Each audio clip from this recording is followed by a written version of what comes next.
If you want to find out whether you're truly on his mind, even if he doesn't show it to you, then do this short exercise now. You only need 30 seconds to feel it. You might be used to looking for external signs like viewed stories or messages, but that often only leads to waiting and uncertainty. True confirmation comes from within, from your own energy and the way you direct it.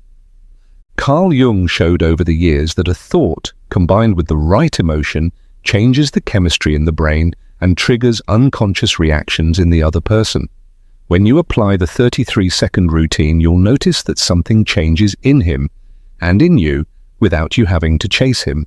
In this video, I'll show you a 10-second mental preparation that aligns your frequency with his, a synesthetic visualization that activates his limbic system so that he spontaneously thinks of you, and an energetic closure that seals the connection with visible results within 48 hours.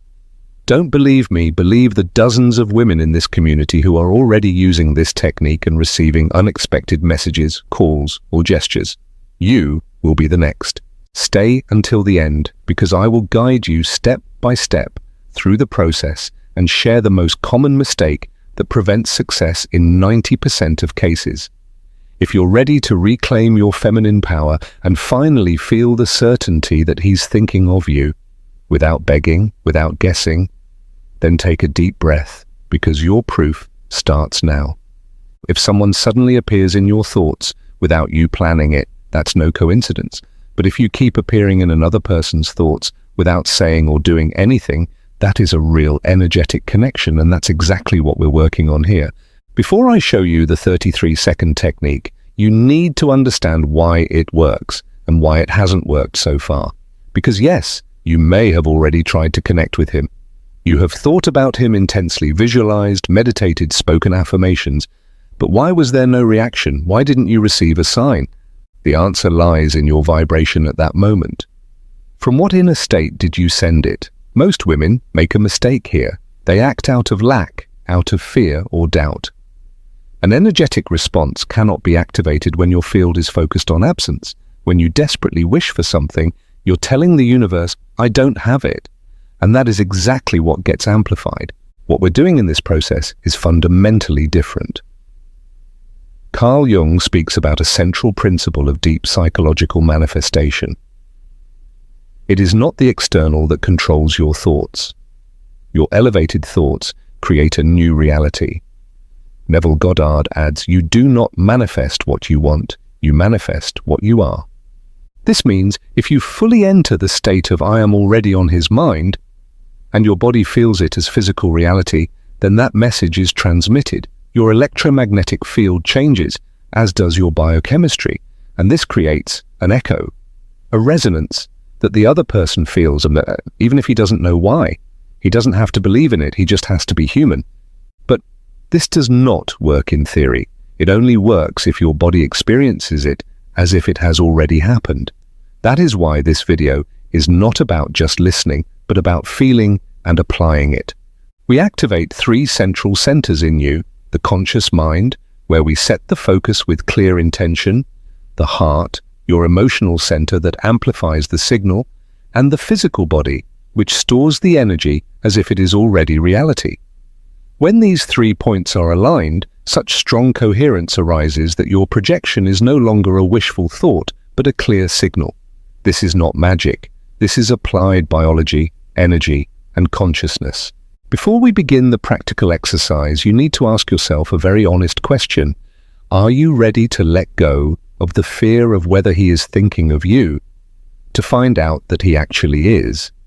Because this process does not work through control. It is activated through trust, through an inner knowing that does not need confirmation because you already feel it. And that is exactly where the shift happens. Often, when a woman feels insecure, she needs someone to think of her in order to feel chosen. But this process works exactly the opposite way. When you choose yourself, your vibration becomes magnetic. And then he starts thinking of you, without knowing why. He doesn't have to believe in it. He doesn't have to be open. He just has to be human. And again, this doesn't work theoretically. It only works if your body experiences it as reality. That's why this video is not meant for mere listening.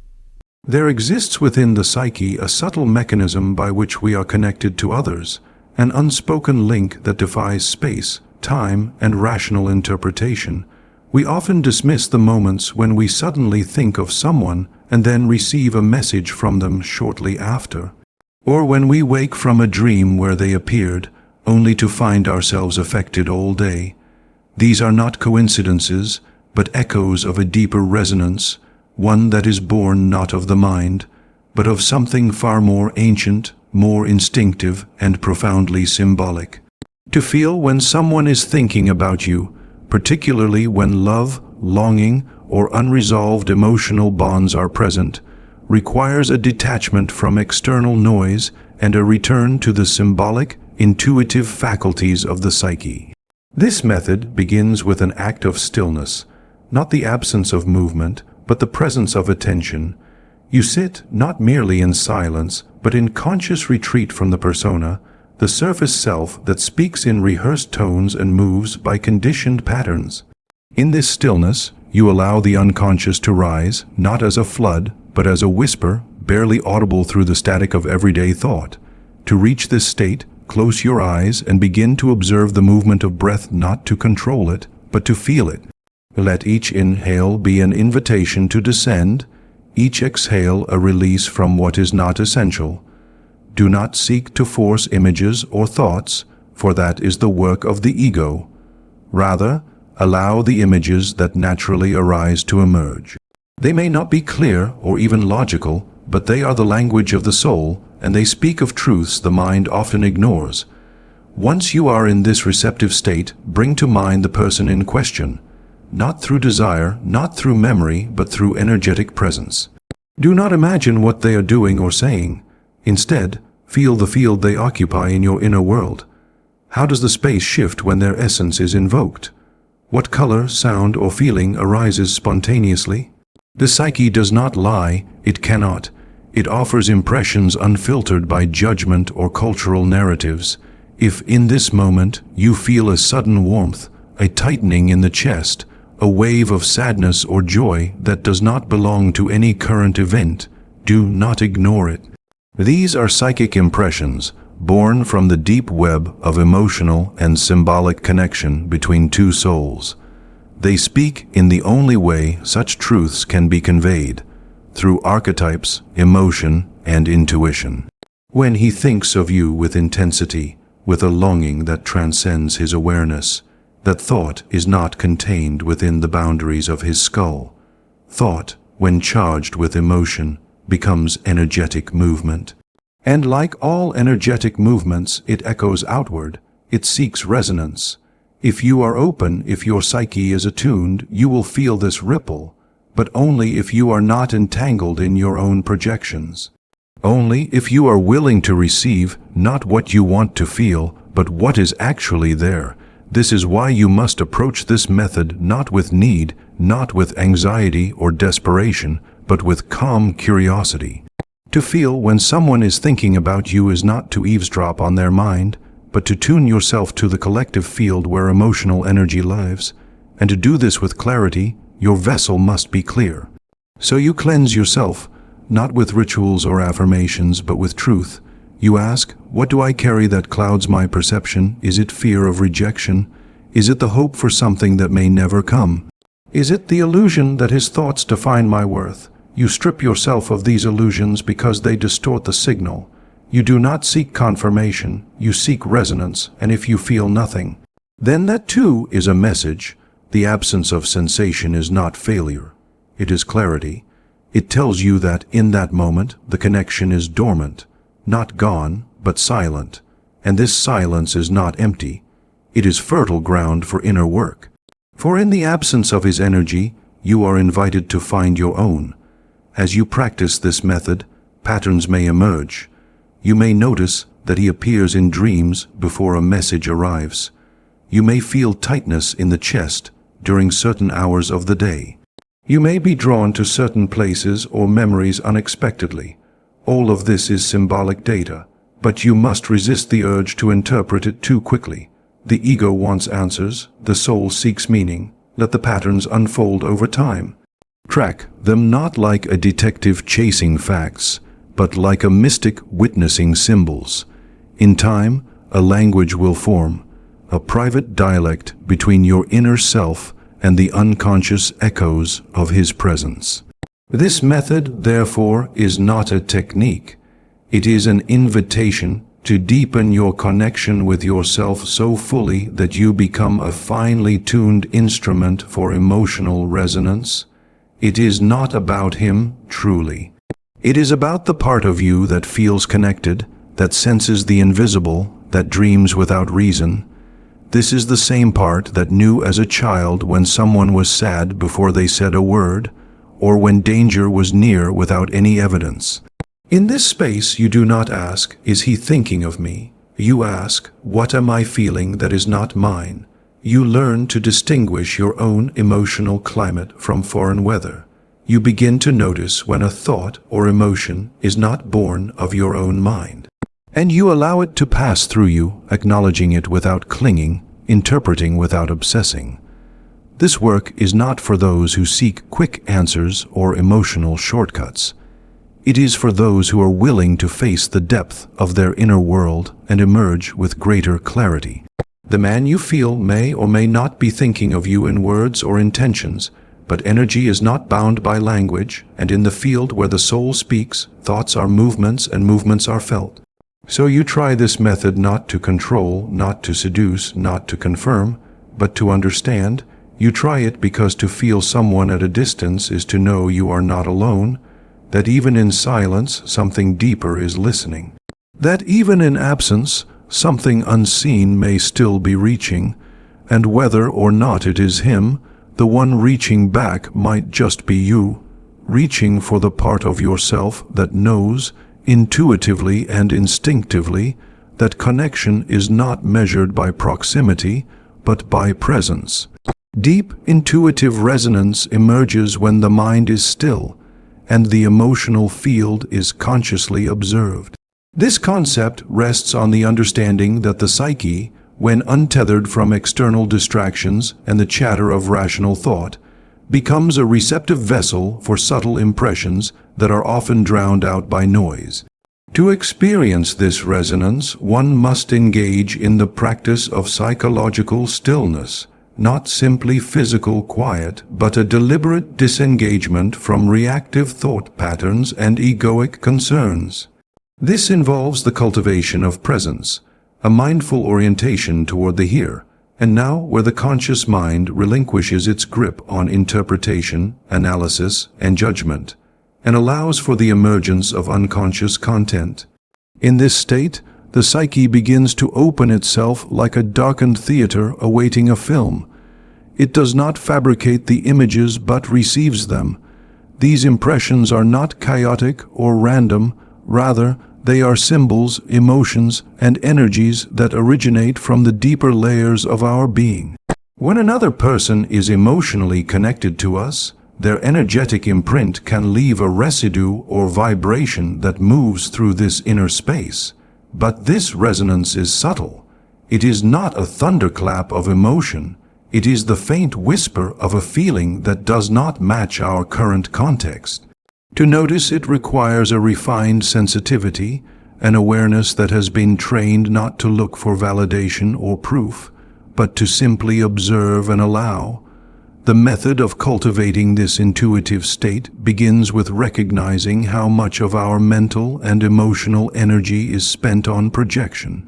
We often impose our desires, fears, and memories onto the present moment, and in doing so, we cloud the field of perception. The emotional field is like a mirror of water. When it is turbulent, it cannot reflect anything clearly. When it is still, it reflects even the faintest flicker of movement. Therefore, the first step is the reduction of internal turbulence.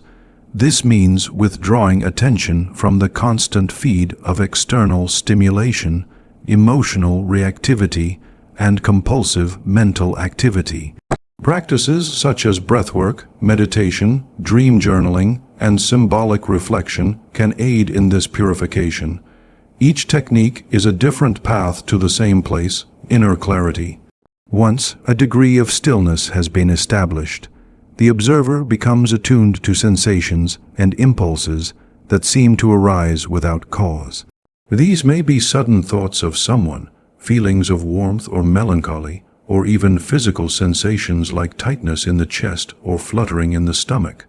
The critical skill here is not to analyze these immediately, but to witness them with neutrality. The moment the mind begins to say, "This means he's thinking of me," it contaminates the purity of the signal. The resonance must be felt before it is named. It is this pre-verbal experience, this raw sense of presence, that indicates a true intuitive connection. The reason intuitive resonance is so powerful is because it bypasses the ego's defenses. It does not appeal to logic or linear cause and effect. Instead, it operates on the symbolic and archetypal level, where feelings, images, and patterns carry meaning independent of language. The emotional field, when consciously observed, acts like a radio frequency receiver. We are constantly picking up signals from the collective unconscious, but only those who are quiet enough inside can distinguish which signals belong to them and which belong to others. The resonance felt when someone is thinking of you is not an imagined experience, but a phenomenon of psychic attunement. This is most easily recognized when there is an emotional charge between the two people, when love, longing, or unresolved energy binds them on a subtle level. It is also important to acknowledge that this kind of resonance can only emerge when the observer is willing to surrender control. The ego desires certainty. It wants confirmation that a feeling means something concrete. But intuition works in ambiguity. It offers impressions, not answers. It invites reflection, not reaction. This is why intuitive sensitivity is often dismissed or ignored. It requires patience, humility, and a tolerance for the unknown. When you feel that someone is thinking about you, you may be tempted to seek external validation. But the true power lies in sitting with that feeling and allowing it to unfold within your inner world. What memories come alive in its presence? What emotions are stirred? What archetypes are activated in your dreams or imagination? These are not distractions but clues, messages from the unconscious about the nature of the connection and the meaning it holds for you. As the mind becomes more accustomed to this process, the intuitive faculty strengthens. Patterns begin to reveal themselves.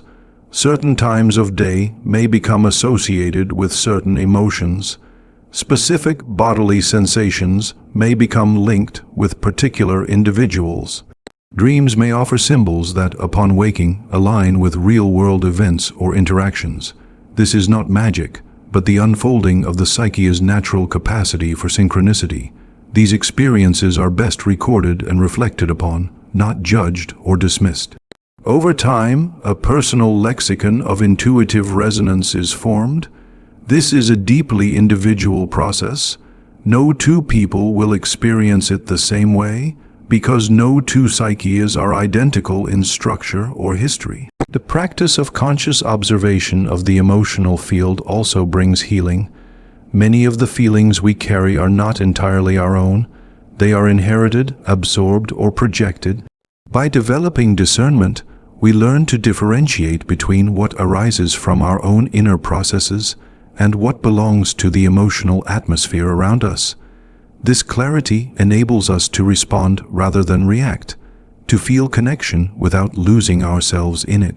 When you sense someone thinking about you, it is not a call to chase or to fixate.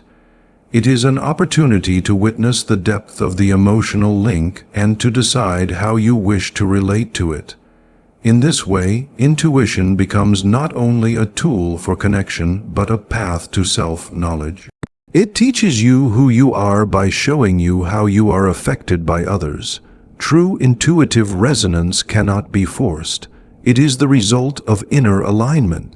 When the conscious mind ceases to dominate, and the emotional field becomes a landscape of feeling rather than interpretation, then the psyche is open to receive. This is not about supernatural abilities, but about remembering a capacity that exists in all of us, but lies dormant beneath layers of noise.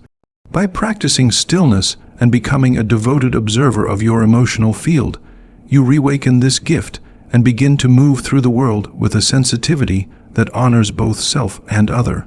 Symbolic impressions from the unconscious reveal the presence of another's thoughts through emotion, not logic. The unconscious does not speak in the way the rational mind prefers it, does not send direct messages or form linear arguments. Instead, it communicates through symbols, sensations, dreams, and instinctive responses that appear irrational on the surface, but are saturated with deep psychological meaning.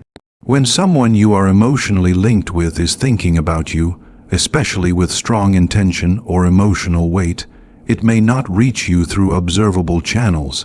Instead, their presence reverberates in your psyche like a distant sound you can't quite hear but somehow feel.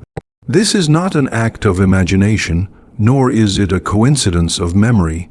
It is a psychological response rooted in the ancient structure of the human mind, an intuitive signal that bypasses logic and instead arrives as emotional knowledge. These impressions often come in quiet, almost unnoticeable forms. A sudden shift in mood that has no external cause, a spontaneous memory of a moment shared with someone, or a sense of presence that fills the space around you when you least expect it. These moments are not random. They arise from the symbolic web of the unconscious, where time and space do not operate in the same way as in the conscious mind.